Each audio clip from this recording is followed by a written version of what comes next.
Welcome to WeekNGeek, your new comics preview for December 14th. I'm Mike Ortiz. I'm the Chris Brown. And I am Will Shulak. We got a third man. We got our first third man this week. Wow, yeah. Kind of fun. Our biggest show ever. It is, indeed. Mm-hmm. So how we do this? Well, we got. I'm going to start off here with 27, second set, issue 4. I've been liking this one the whole way through. It's just, it's different. You know, I like the fact that it's on paper. I like the art. The art is different. Honestly, it reminds me of indie comics, and I'm going to use the term indie and not creator-owned because that was in vogue at the time. It reminds me of a lot of indie stuff from the 90s. That, you know, as I was working at the old comic shop, Gen X in East Lansing, a lot of that kind of weird stuff. It reminds me also of a book called Dowland in terms of its artwork, which was, imagine that, it was about barbaric monkeys. And I was into that whole thing, a feudal system with monkeys, imagine that. This has nothing to do with monkeys, just the art style reminds me of a similar thing. Then next up I got The Shade #3. Now I am caught up, I haven't had a chance to read this one yet, but I did read that second one. Remember, Deathstroke shows up at the end of the first one, kills the Shade, and then what the heck is going on? How are you going to have a #2? Well, of course, the Shade's always up to some stuff. He had his dark matter and was doing whatever. And now it's kind of just some intrigue. Someone's trying to kill the Shade. And he's gallivanting across the world, you know, basically told Hope O'Dare, just hang tight, baby, and I'm going to go figure out who's trying to kill me. And it's been cool. I think James Robinson is hitting it, you know, on all cylinders. Just a really, really fun, cool book. Then we've got American Vampire. This is our Scott Snyder. This is part 3 of Beast in the Cave, which was, you know, kind of took place during the Civil War. There was something going on with some Native Americans and such, and there was this little battle going on. Of course, Skinner Sweet gets in there, and there's a demon in the cave, and this is the conclusion to that. This American Vampire has been great. I really like it. Jordi Bernay did the artwork, which I kind of like. He did the El Diablo backup story on the All-Star Western. Okay. Didn't he do Jonah Hex for a while? Yeah. Was he doing that? Yeah, back, not the All-Star Western, but the... Okay. Well, it makes sense. They got him doing more cowboys here. Yeah. So then we've got Journey into Mystery, Young Loki. What can I say that I haven't already said? I am a couple issues behind, so I don't have as much to say as I usually do. But Young Loki is fun. Go look at what he said before and kind of cut and paste it here. You cut and paste it, and then, you know, just with a different story that I don't know what's going on yet. The story he's not reading is moving forward, but he still likes it. Then we've got a Lock and Key #3. This is Clockworks. This book is fantastic, and I know you're a fan of this book as well, but you're a little bit behind. Yeah, because my mom was reading my Lock and Key, so... Oh, all right. Where are you behind? Are you blaming your mom? You're saying your mom was reading it, so you're behind? Is that... Don't blame your mother. She's around the corner. Yeah. You can get yours later. Then New Avengers. Got New Avengers #19. This is more of the Norman Osborn, Dark Avengers kind of stuff. And this one I did read, and it's good. They're building some stuff. There was some intrigue that they were setting in motion before. You know, Victoria Hand is working for the New Avengers. Right. But now Norman Osborn's out. He's trying to establish his Dark Avengers again. Is Victoria Hand working for Norman? Now, Bendis has announced that he's leaving the Avengers next year. Is he? After around the end of the first story arc of the New Avengers book that's launching with him and Bagley.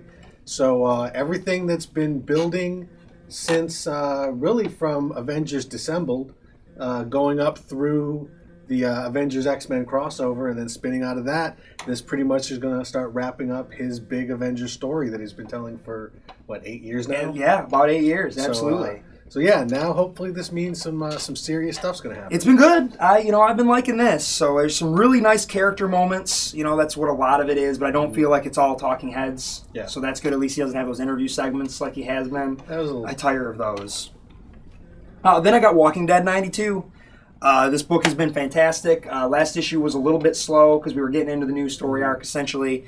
No, this one just gets moving. You know, you got Michonne basically goes out, you know, make a little run, see what's going on for supplies, and they run into some dude, and things get a little crazy, and there may be more people out there. Maybe I should block my ears. I'm only on trade paperback #2. Oh, you're way behind. Well, then anything I say isn't going to affect you anyway. Yeah, you'll forget all of it. Speaking of the trades, Walking Dead Volume 15 is also in this week. So if you're just reading by the trade, and if you're caught up and not 13 volumes behind, then then the new Walking Dead is out this week. It took me a little while to get over over the artist change. I was really into Tony Moore. Right, yeah, I know you like Tony Moore's artwork quite a bit. He's good. He's good. Charlie Adler, it does start to grow on you. I know some people that don't think he's a little sketchier and that you can't always tell who the characters are, but once you get used to him, I think it flows pretty well. Yeah, if the story's good. Though. And it certainly is. But that is the bulk of my stack. I guess that we turn that over to the guy in the middle here. What do you got here, Will? I should save that one for later, even though I only have two. My first one is Uncanny X-Force.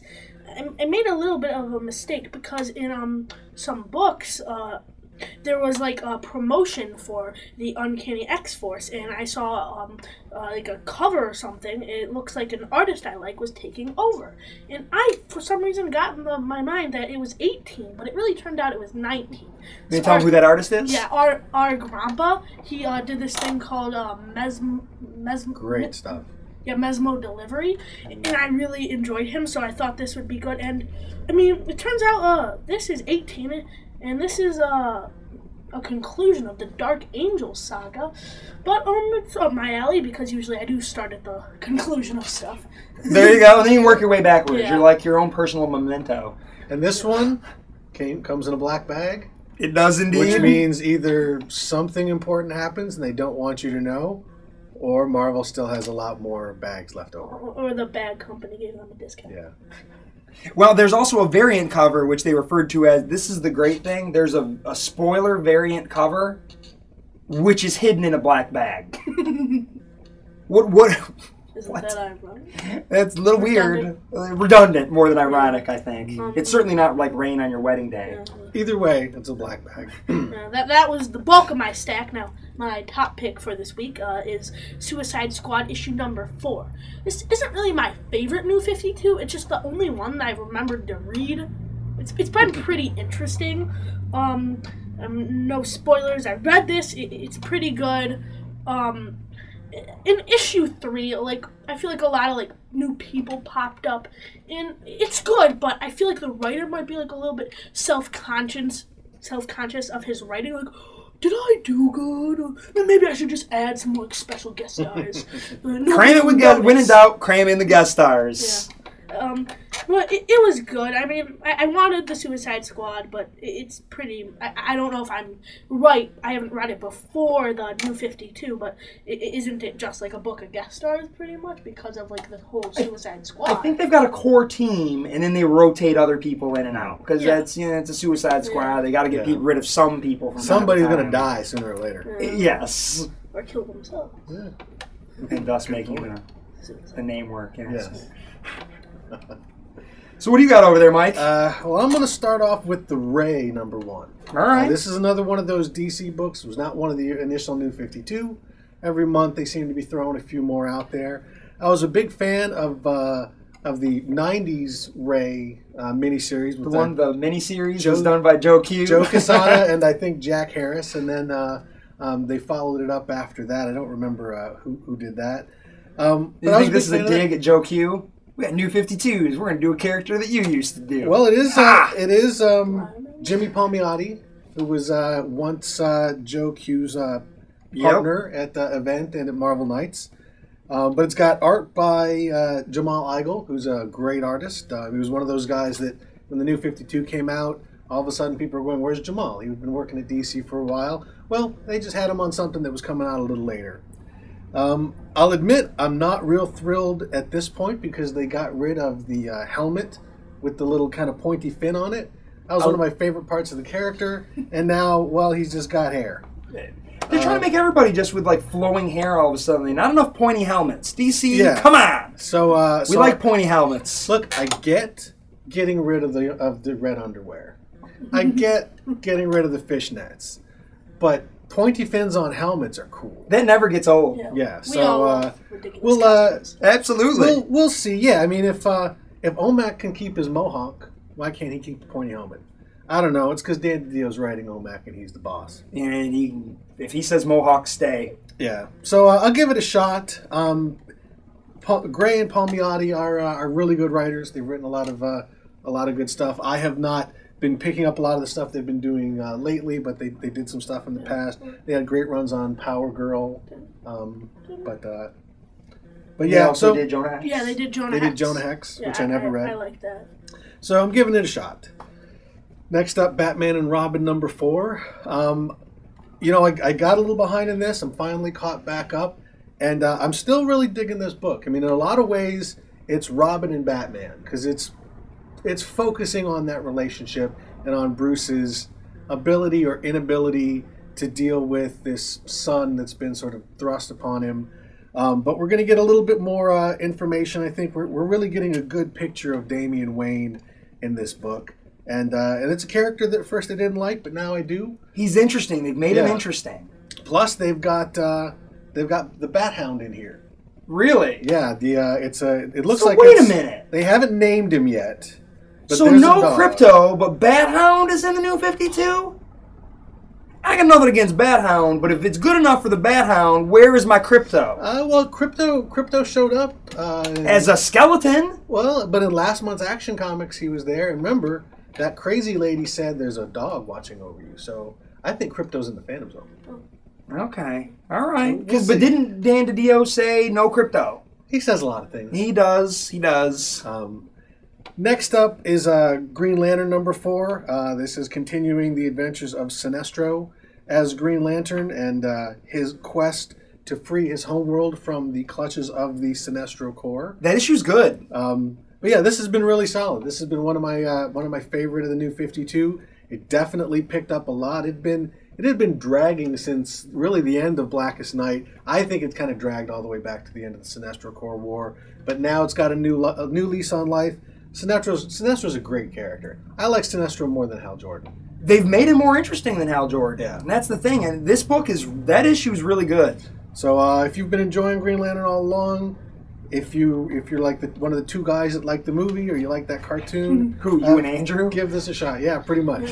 So me and Andrew, we like the movie. We picked this up. Yeah. Aren't aliens sometimes a little more interesting than humans? Oftentimes, Yeah. yes. Usually.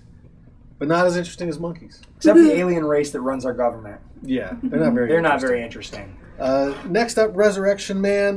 This was one of those ones that I was not expecting to really get into, but I have. There's a strange story going on.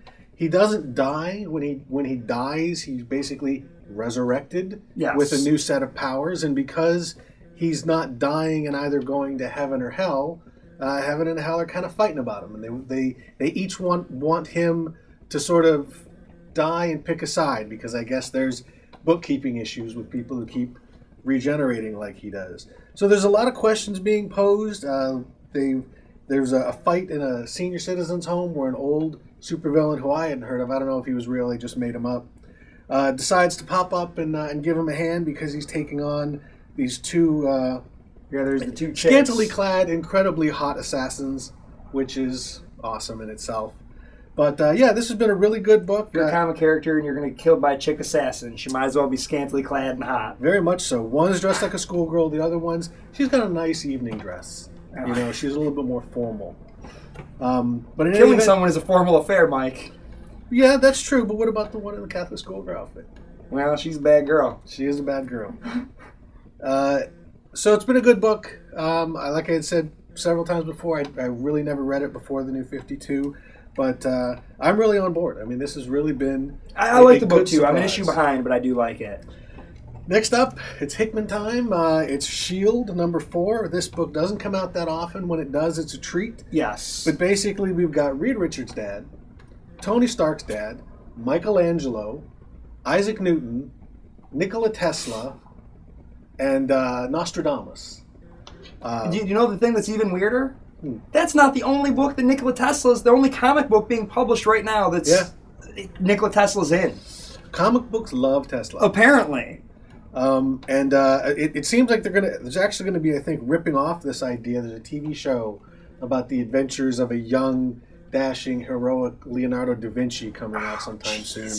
But I don't think that's going to be Is that quite... Fox? It's actually Stars. So you can't complain it because... Okay. Well, you can't complain because they they pay your checks. But this is a great book. Dustin Weaver's a great artist. We are at issue 4. I believe this is going 6 issues in this second installment. I don't know if it's going to go Is that to it, though, or is it going to, or is he wrapping the story up? Well, I think my impression was that this was going to be a 12-issue run. Okay.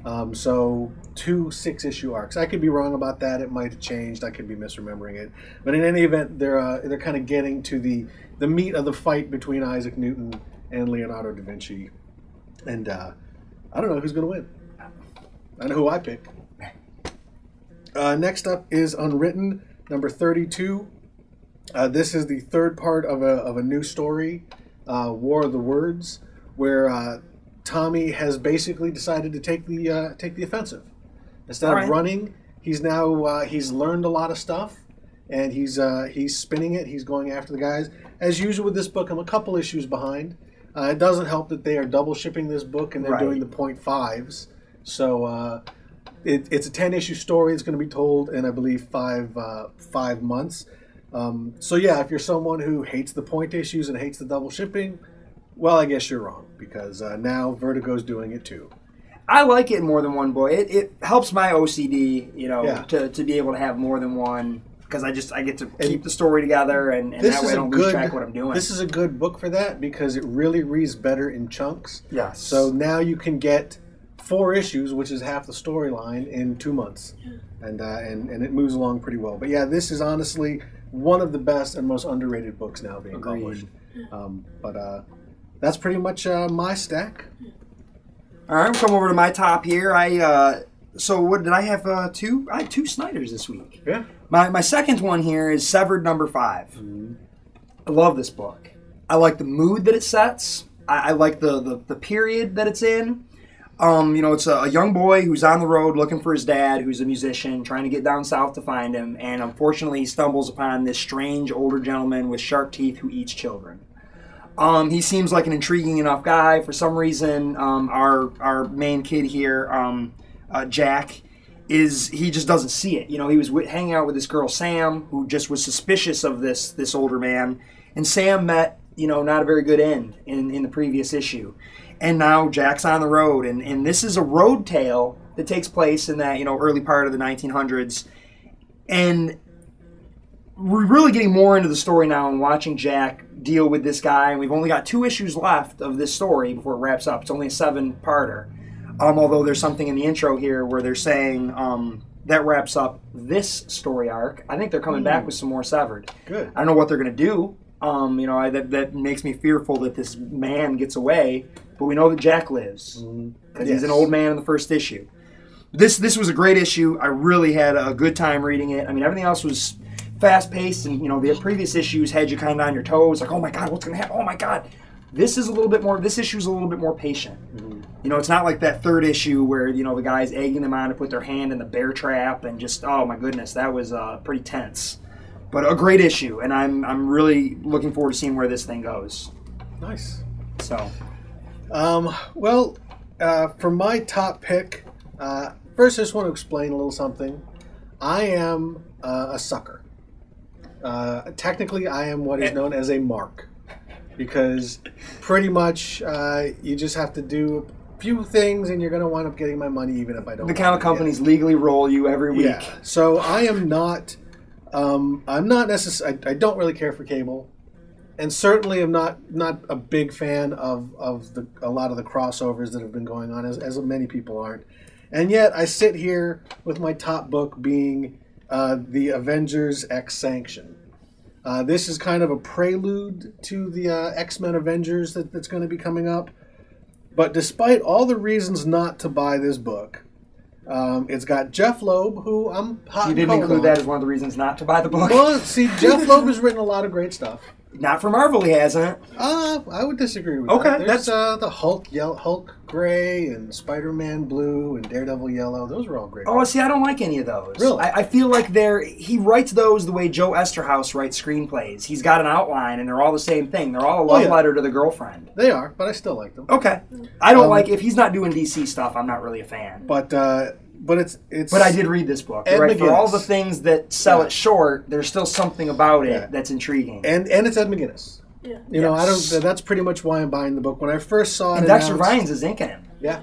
The interior it's art good. looks It's nice. fantastic. Yeah. This is the team like Ed McGuinness, that made me buy Red Hulk for 12 issues.